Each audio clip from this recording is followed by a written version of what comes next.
అందరికీ నమస్కారం అండి. ముందుగా అందరికీ ఉపాధ్యాయ దినోత్సవ శుభాకాంక్షలు.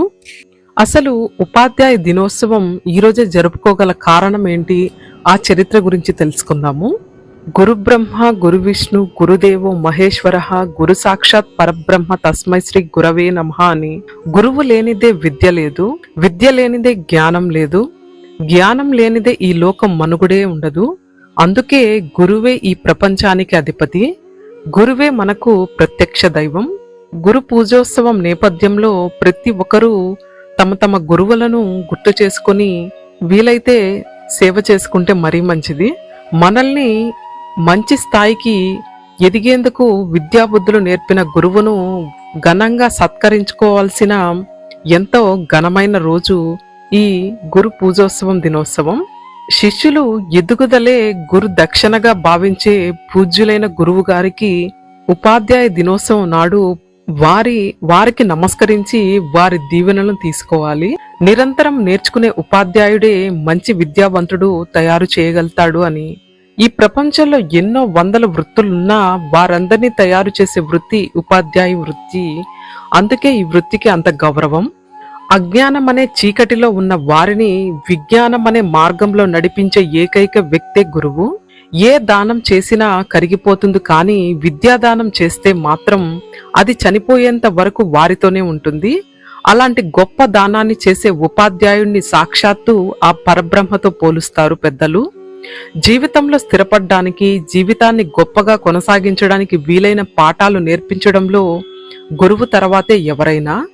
అందుకే ఉపాధ్యాయులను స్మరించుకోవడానికి, గౌరవించుకోవడానికి భారతదేశ వ్యాప్తంగా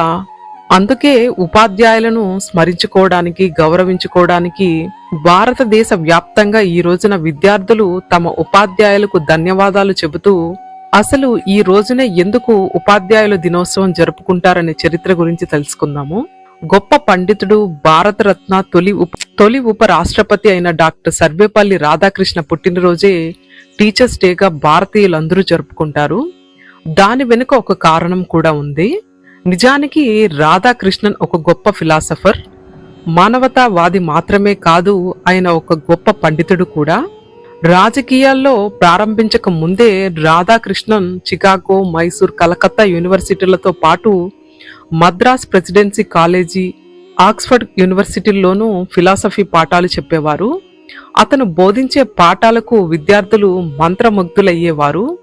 అయితే ఆయన 1962లో రెండో రాష్ట్రపతిగా నియమితులయ్యారు. అదే ఏడాది మే 13 నుంచి పదవి బాధ్యతలు సైతం చేపట్టారు. దాంతో అతని వద్ద చదువుకున్న విద్యార్థులందరూ కలిసి అదే ఏడాది అతని పుట్టినరోజు సెప్టెంబర్ 5న ఘనంగా జరపాలని అనుకుంటున్నట్టు రాధాకృష్ణన్ గారికి తెలిపారు. వారికి బదులిస్తూ తన జన్మదినాన్ని ప్రత్యేకంగా జరుపుకునే బదులు ఉపాధ్యాయుల దినోత్సవంగా పాటిస్తే అది తనకు ఎంతో గర్వకారణమని రాధాకృష్ణ గారు తెలిపారు. అలా ఆ రోజు నుంచి రాధాకృష్ణన్ జన్మదినమైన టీచర్స్ డేగా ఉపాధ్యాయుల దినోత్సవంగా జరుపుకోవడం ఆనవాయితీగా వస్తుంది. ప్రతి వ్యక్తి జీవితంలో ఇంట్లో తల్లిదండ్రుల తర్వాత గురువులే ప్రముఖ పాత్ర పోషిస్తూ ఉంటారు. మంచి చెడు చెప్పి బ్రతుకు బండిని లాగేందుకు అవసరమైన జ్ఞానాన్ని, విషయాలను బోధిస్తారు. కొన్నిసార్లు తిట్టి కొన్ని బుజ్జగింపు పాఠాలు నేర్పిస్తారు. ఈ సమాజంలో మన పాత్ర ఏమిటో తెలియజేసే ఓ మంచి మనిషిగా తీర్చిదిద్దుతారు. అదే విధంగా సమాజంలో మంచి పౌరులను తీర్చిదిద్దే గొప్ప బాధ్యతను ఉపాధ్యాయులు నిర్వర్తిస్తూ ఉంటారు. అందుకే సమాజంలో వారి పట్ల ప్రత్యేకమైన గౌరవం, అభిమానం ఉంటుంది. తమకు బోనమాలు నేర్పించిన గురువులను ప్రతి ఒక్కరూ స్మరించుకుంటారు. దేశంలో సెప్టెంబర్ 5న ఉపాధ్యాయ దినోత్సవాన్ని ఎంతో ఘనంగా జరుపుకుంటారు.